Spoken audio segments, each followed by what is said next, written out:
How's it going, guys? Today I'm going to talk about something that I haven't seen very many people discuss. It's a super undervalued service that I think really needs some more recognition.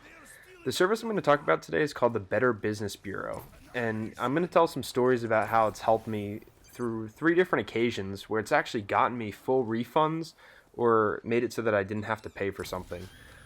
These are scenarios where businesses basically wronged me in some sort of way, and I was able to get what I deserved, which was a refund, or I was able to get something for free, which I should have had in the first place.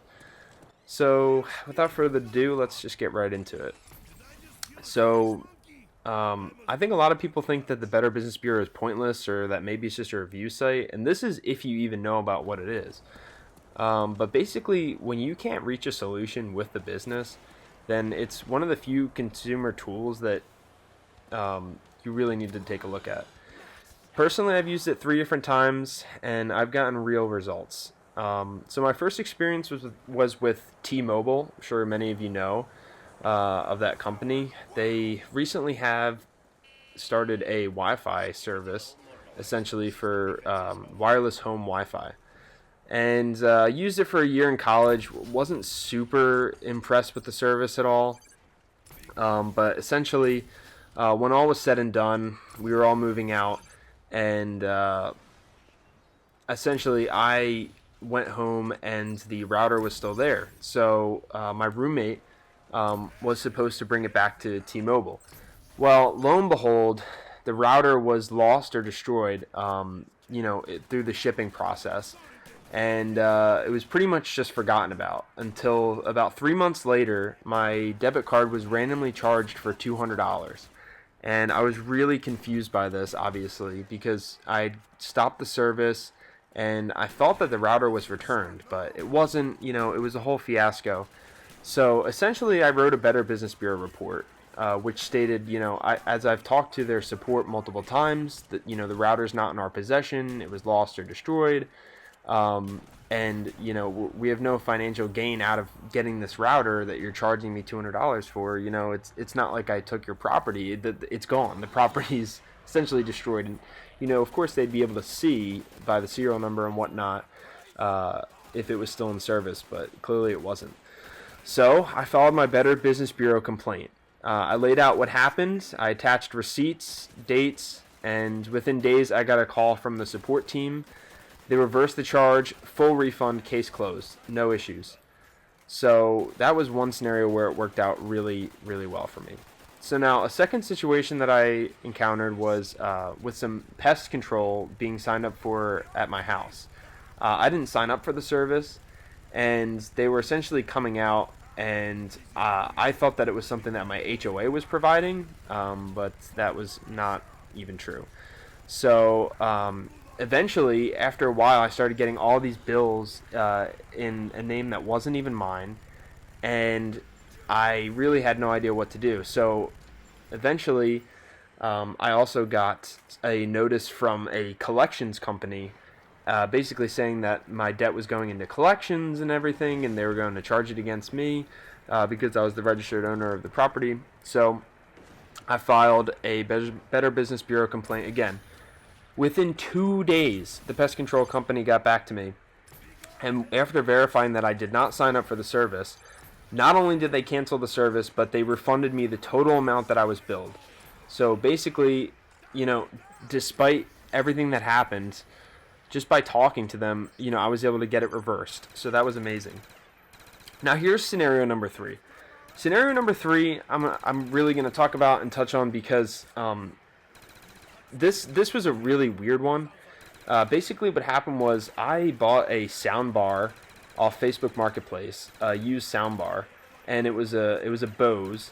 And after getting home, I couldn't sign it up to my Wi-Fi because little did I know that the remote that I had was a different model than what's supposed to come with this speaker. Now, it's entirely possible that the people who owned it before me could have just put the wrong remote in the box. But I talked to them, and they told me that that was the only remote that it ever came with. And whatever I could do, I could not get the speaker to hook up to my Wi-Fi, essentially. So I looked online, and after looking it up, I found out people were saying that Bose provided this wrong remote with some of their devices. And even though it was an older model remote, the remote worked. You could change the volume and whatnot, but you couldn't restore the speaker to factory settings with this remote. So the only solution really is to get the proper remote. Well, it's a $20 remote, and honestly, I don't think that I should have to pay $20 for a remote when Bose are the ones that are putting the wrong remote in the box with the speaker, and you can't get it to factory reset. So I called Bose. I called their support line, and I talked to a support person, and after verifying that the remote was indeed the problem, he told me that the solution would be to pay the $20 and a $5 shipping fee to get the remote sent out to me. Well, I said, sir, listen, I'm not going to pay for a remote for a speaker that's now 2 years old that also, it should have had this remote in the box. So why don't you talk to your supervisor, get me somebody on the phone that I can speak to. That way I can, sort this out, because this is ridiculous. This should be comped, because frankly, you should have just provided the correct remote to begin with, right? So I get put on hold for a little bit. He comes back on the phone, same guy, and he goes, yeah, we've been approved to grant you a one-time comp of this remote, and they got it sent right out to me. So the remote's still on the way currently. It's in shipping. But it was just a scenario that I was like, man, if I didn't know about the Better Business Bureau, then I don't know what I would have done. Because one of the first things that I said to him was, look, honestly, if you don't comp this remote, I'm going to write a Better Business Bureau report. And I think with the threat of the Better Business Bureau report being written, that was a key factor in why he ended up shipping it out to me and comping it completely for free. So, after all is said and done, it's a tool that's out there for consumers. It's out there for people. Why not, right? Why not utilize it? If you've ever been wronged by a business, which I'm sure many of you have, maybe it's an airline. That's another thing too, is you can go on airline support forums, on their website. Every airline has some sort of consumer portal, and you can file a complaint with the airline directly. One time I was delayed for 6 hours with Frontier, and I complained to them directly, and even though I had already received a credit, they issued me an additional credit. And I laid it all out, and I said, listen, this is ridiculous, $50 for delaying me for 6 hours. So they issued me another $100 credit.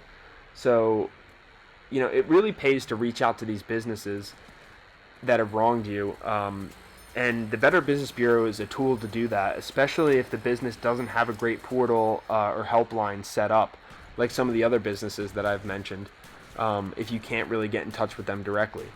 So I really urge you to just take advantage of your resources and try to get what you deserve from these businesses, because at the end of the day, the customer is always right, and most businesses, if they're good, are going to try to do whatever they can to get you squared away. That way they don't have a negative report hanging over their heads. They want more business from other people, and what these negative reports on Better Business Bureau do is it basically demonstrates, hey, this is not a trustworthy business. This business doesn't take care of their customers. They don't care, right? So they don't want that. And, you just want to be reimbursed or sent the correct product, or, whatever your issue is. It's just something that's underutilized. It's not really well known. And I really think that everyone can benefit from just even knowing about it. So that's really about it. Thank you guys for listening. See ya.